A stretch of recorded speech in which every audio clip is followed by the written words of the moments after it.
Ser Podcast.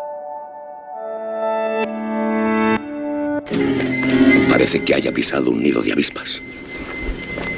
Nunca había visto cosa igual.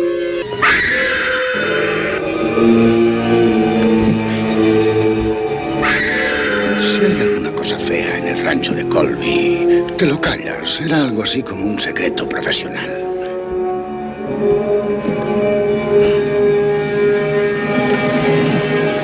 ¿Veneno? ¿Quiere decir que ese animal fue derribado por la picadura de una serpiente? No, me inclino a creer que la causa fue el veneno de una araña. Estamos escuchando el tráiler de Tarántula, King of Spiders, película de 1977 que marcó a nuestro invitado cuando era pequeño. Entonces soñaba con ser veterinario, acabó siendo ingeniero de minas y escritor. Jon Bilbao, bienvenido de nuevo a La Hora Extra. Hola, encantadísimo de estar aquí. Encantadísimos de recibirte, de leerte. Jon Bilbao pone fin a su trilogía con Matamonstruos, una de las novedades literarias más esperadas y estimulantes de esta temporada, publicada por Impedimenta. Hace un año estuvo con Pepa Blanes presentando Araña, la segunda parte, y ya nos advertías entonces que te interesa mucho cómo la ficción condiciona nuestra manera de conformarnos, cómo necesitamos a la ficción para entender la realidad. La ficción, escribe Jon en el prefacio de este libro, puede ofrecer respuestas, albergar verdades, resolver, construir, restaurar, limpiar. No sabemos si la ficción llega a sanar, pero sirve de brújula interior y con esa aspiración Leo empieza a teclear, no todos los días, solo algunos. De ello vamos a hablar, pero te quería preguntar para empezar, ¿qué sensación tiene un escritor cuando termina no una novela, sino una trilogía? Y también si es más complicado al escribir una trilogía, Leo, narrar lo que sucede de manera que sea comprensible y a la vez guarde coherencia con todo lo que has escrito hasta ese momento. Bueno, ¿cómo se siente uno al terminar un ciclo narrativo? Bueno, pues la verdad es que me ha dado pena. Ha sido satisfactorio, pero al mismo tiempo ha sido una despedida de algunos de los personajes que me han proporcionado mucho durante estos años, pero que quizá habría sido posible e incluso fácil estirar el chicle y seguir inventándome aventuras para ellos y desventuras. Pero bueno, creo que era lo mejor darles las gracias y ponerles un final.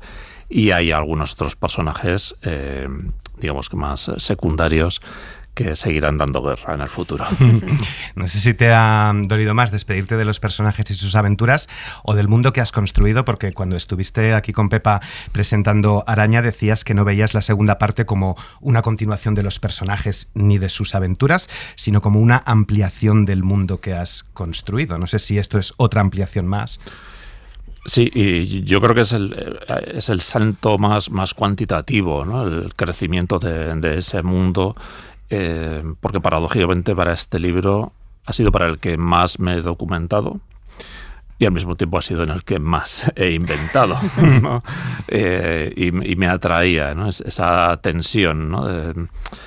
Por un lado mucho detalle, todo muy ceñido a la realidad, y por otro invención lindando con lo fantástico, ¿no? O sea, me resultaba muy sugerente intentar que los ingredientes de esa salsa ligasen. Bueno, y esta saga, para quien no se haya adentrado todavía en ella, recordemos que es la del pistolero John Dunbar, que se inicia en 2019 con Basilisco, y que ya entonces, de alguna manera, sí fue una rara avis en el panorama literario.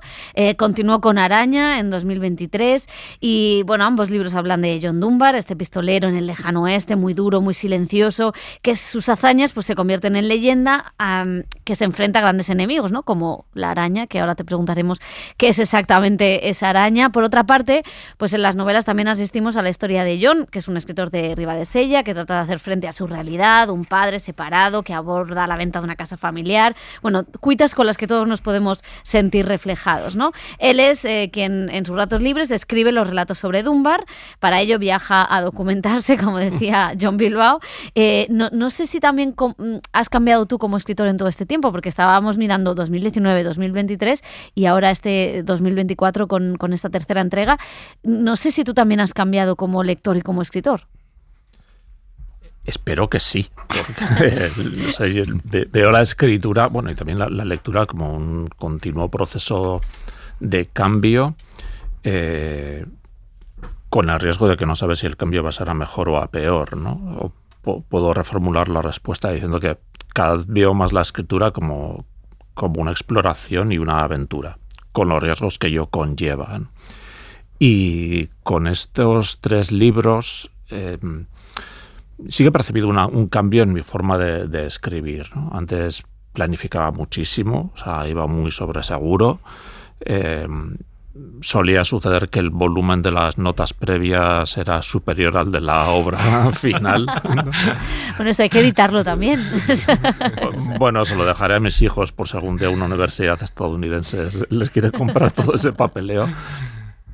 Y con estos libros, bueno, sí, por supuesto hay documentación y maduro las ideas, pero he buscado sorprenderme a mí mismo.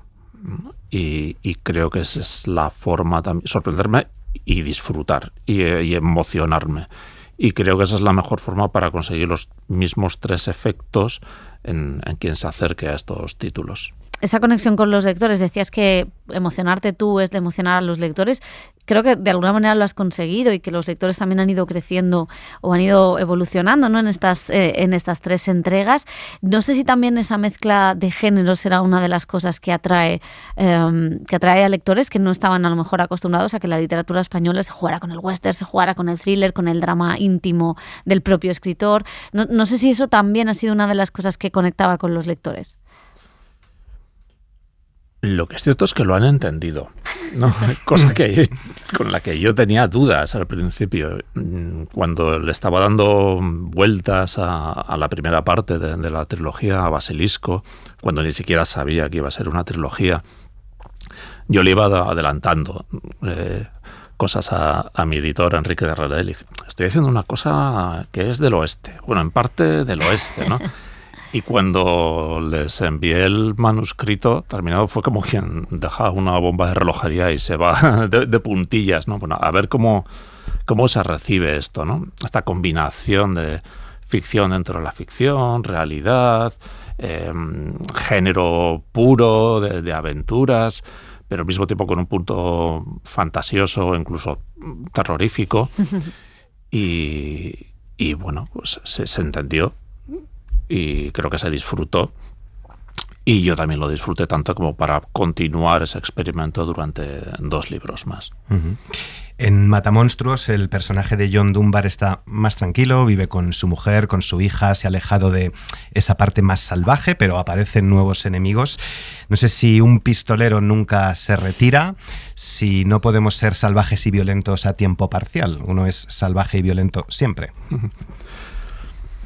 A ver, no es que John Dunbar en esta tercera parte haya perdido esa parte de violenta, mercurial, ¿no? O sea, el basilisco, sino que tiene más matices. Yo creo que se ha hecho más humano en el sentido que es más complejo, ¿no? Y ese sí que ha sido el recorrido principal de estos libros, ¿no? Cuando apareció inicialmente era un personaje que lindaba con la abstracción, ¿no? O sea, era una bomba testosterónica, un ideal de masculinidad casi caricaturesco, ¿no?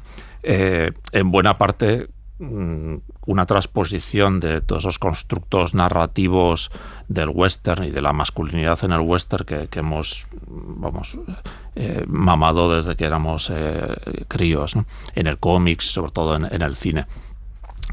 Y mi idea era ir humanizándolo, o sea, ir enfrentándole a otras situaciones, quizá menos espectaculares, quizá menos de género, pero bueno, a ver cómo te defiendes, ¿no? Como, tú gestionando que tu mujer vaya a tener un hijo y que tú no te puedes ir de casa porque los tienes que cuidar, ¿no? O que tu pareja te obliga a discutir con ella mirándola a los ojos, ¿no? y abriéndote y hablando de tus emociones, ¿no? Claro, eso es algo para lo que este personaje, cuando era un arquetipo, no estaba preparado, ¿no? Y ha tenido que ir aprendiendo a lo largo de estos 3 libros. Y eso es una cosa curiosa porque en los últimos western cinematográficos se han abierto a contar esto. El The Horizon, que es el western de Kevin Costner, también cuenta cómo una mujer, en este caso es Sienna Miller, ¿no?, la que se reconstruye, o cómo reconstruye la casa, cómo el día a día del oeste, que nunca, o sea, siempre la elipsis de las películas del oeste tradicionales o con las que nos hemos criado. El corto de Almodóvar, también de alguna manera a su estilo, también cuenta como un vaquero hace la cama o dobla los calzoncillos. No sé si también esto es que la sociedad ha cambiado y la masculinidad, por tanto, también ha cambiado, y eso se refleja hasta en el western. Sin duda, pero también es que como narrador es inevitable que abordes estos cambios, porque, o sea, un género narrativo, o sea, no envejece. Ni el western, ni el terror, ni el melodrama, nada. Lo que envejece son los arquetipos, ¿no? Uh-huh. Claro, si te quedas con un personaje que ya está fosilizado, que siempre hace lo mismo, que siempre dice lo mismo, pues por supuesto que el público se aburre.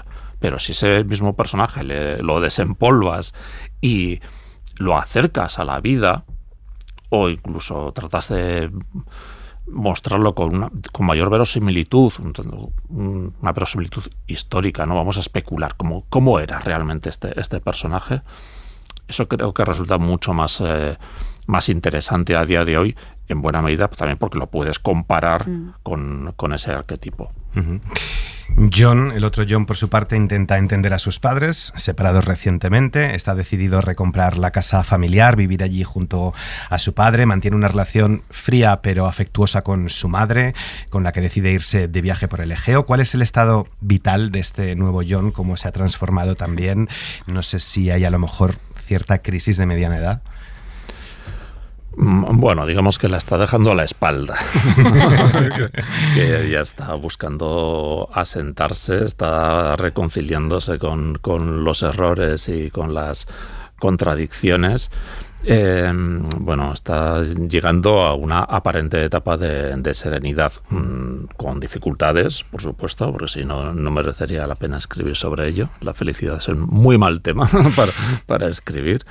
Pero bueno, yo quiero pensar que al menos en este libro lo peor para él ya ha pasado. Más bien es John Dunbar quien tiene que bregar con lo peor. Y volviendo a la reflexión sobre la ficción, que decíamos que estaba en las dos entregas, no sé si aquí está más que en Basilisco y más que en Arañas, si aquí hay una reflexión mayor sobre lo que es la ficción y cómo nos relacionamos con ella.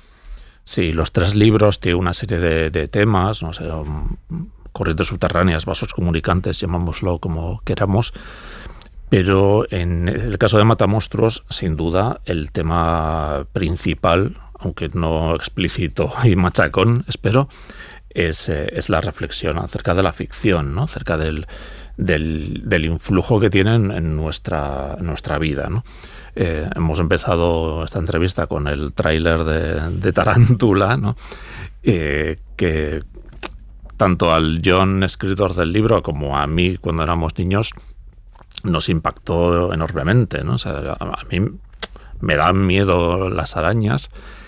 Y, a ver, yo crecí en una casa de campo donde había arañas y demás bichos para aburrir, ¿no? O sea, que anidaban en el armario donde guardaba la ropa y tejían las telas en la ventana que yo abría cada mañana y, vamos, me las tenía que quitar de las narices, ¿no? Sin embargo, el origen de mi miedo a las arañas está en el tráiler de esa película. O sea, no en la película, en un tráiler de 2 minutos y medio que me pusieron por sorpresa un día en el cine. Pero ahí, al ver las arañas articuladas dentro de una narración, interactuando con unos personajes y viendo los efectos que tienen esos personajes, vamos, algo me hizo clic dentro, ¿no? Hasta el extremo de que en estos libros la araña es la alegoría, pues, de algo nocivo, algo contaminante. Entonces, si la ficción, ni siquiera una ficción, el anuncio de una ficción puede afectarte de una manera perdurable, de afectarte de manera negativa, bueno, pues ¿por qué no especular si también nos puede afectar de una manera positiva? O sea, no ser una cura, no ser un mecanismo una panacea de sanación, pero bueno, sí una vía para ayudarnos de algún modo. ¿Y la metaficción o esas partes autobiográficas que hay en las novelas, cómo manejas esto de la metaficción o autoficción? Bueno, autobiográfico no hay nada. Más que el nombre. Bueno, el nombre a algunos lugares donde se desarrolla, pero bueno, por suerte para mí, no es autobiográfico. Que sea autoficcional este calificativo tan de moda, pues mira, no te digo ni que sí ni que no, porque la verdad es que no me importa, ¿no? Y porque pienso que cualquier tipo de obra de ficción, para que realmente tenga verdad y llegue adentro, tiene que tener algo de autoficción. O sea, el autor tiene que haber puesto algo de su carne y de su sangre en la obra para insuflarle vida. Desde mi punto de vista, eso es autoficción. Uh-huh. Y decías que este es el libro para el que más te has documentado. ¿Cómo ha sido ese proceso de documentación? ¿Has tenido que, no sé si desmontar muchos imaginarios que ha construido precisamente la ficción sobre lo que es un western? Uh-huh. Bueno, los imaginarios llevan deconstruidos o demolidos de casa, ¿no? Y por poco que te documentes ya descubres que lo que nos viene a todos a la cabeza a la hora de pensar en el western no existió, ¿no? Son constructos narrativos. Una ficción. Son ficciones generadas por la cultura popular, ¿no? Pero bueno, en este caso, en un viaje por el suroeste americano, bueno, hacía mucho tiempo que no volvía y quería volver a empaparme de lo más físico, ¿no? De colores, de olores, de pasear, hablar con la gente para transmitir esas sensaciones en el libro y al mismo tiempo proporcionarme un suelo sólido para luego poder inventar con verosimilitud, ¿no? Para, bueno, a partir de aquí ya que despegue la imaginación. Y siempre se han dicho que son novelas muy visuales. No sé cómo se trabaja esto, si eso viene de una cierta cinefilia o si es inevitable, si las buenas novelas tienen que crear imágenes. Pues me lo han preguntado unas cuantas veces y la verdad es que no soy muy consciente de ello.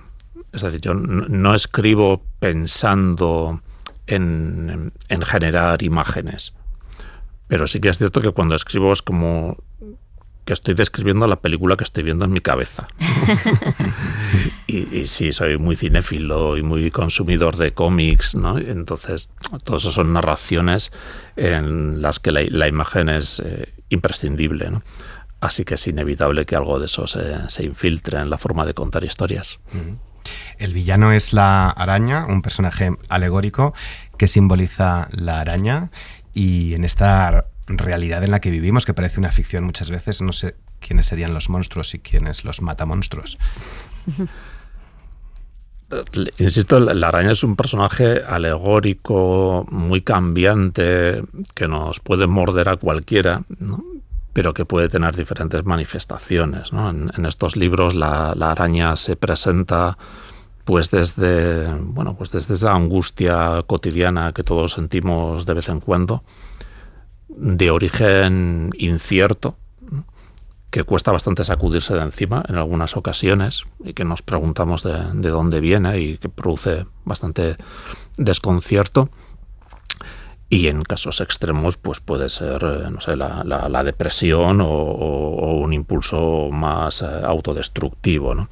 Hay varias opciones planteadas en estos libros, pero bueno, que no son las únicas posibles.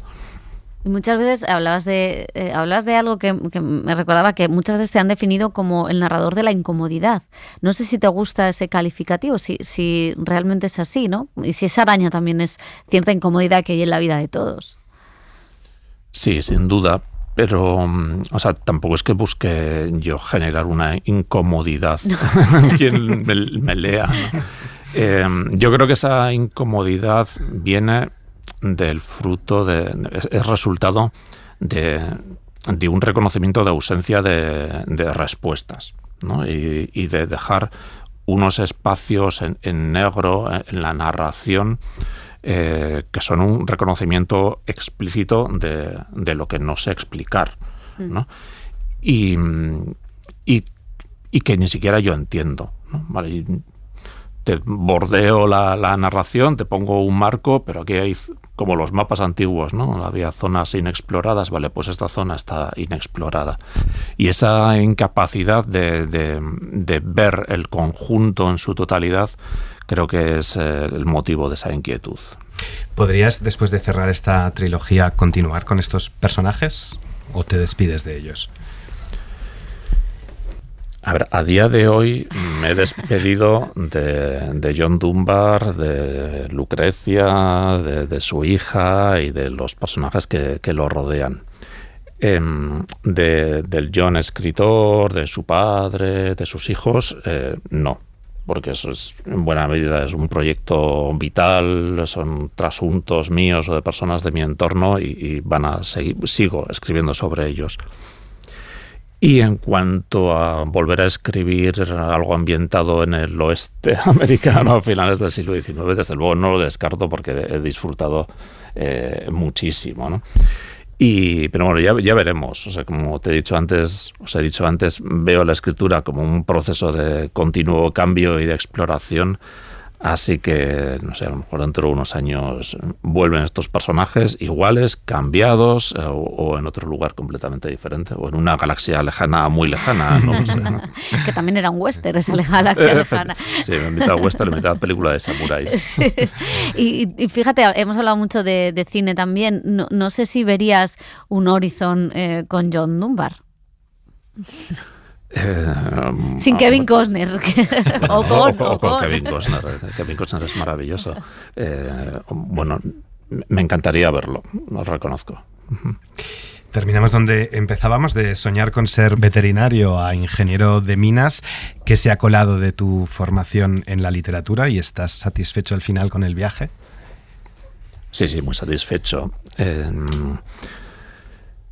No sé cuánto queda del ingeniero de minas a día de hoy, al margen de la capacidad de afrontar retos y de no agobiarme con las tareas largas y complejas. Pero bueno, aunque solo fuera por darme cuenta de que hacerme descubrir que aquello no era lo mío y que mejor me dedicaba a escribir, bienvenida sea esa titulación.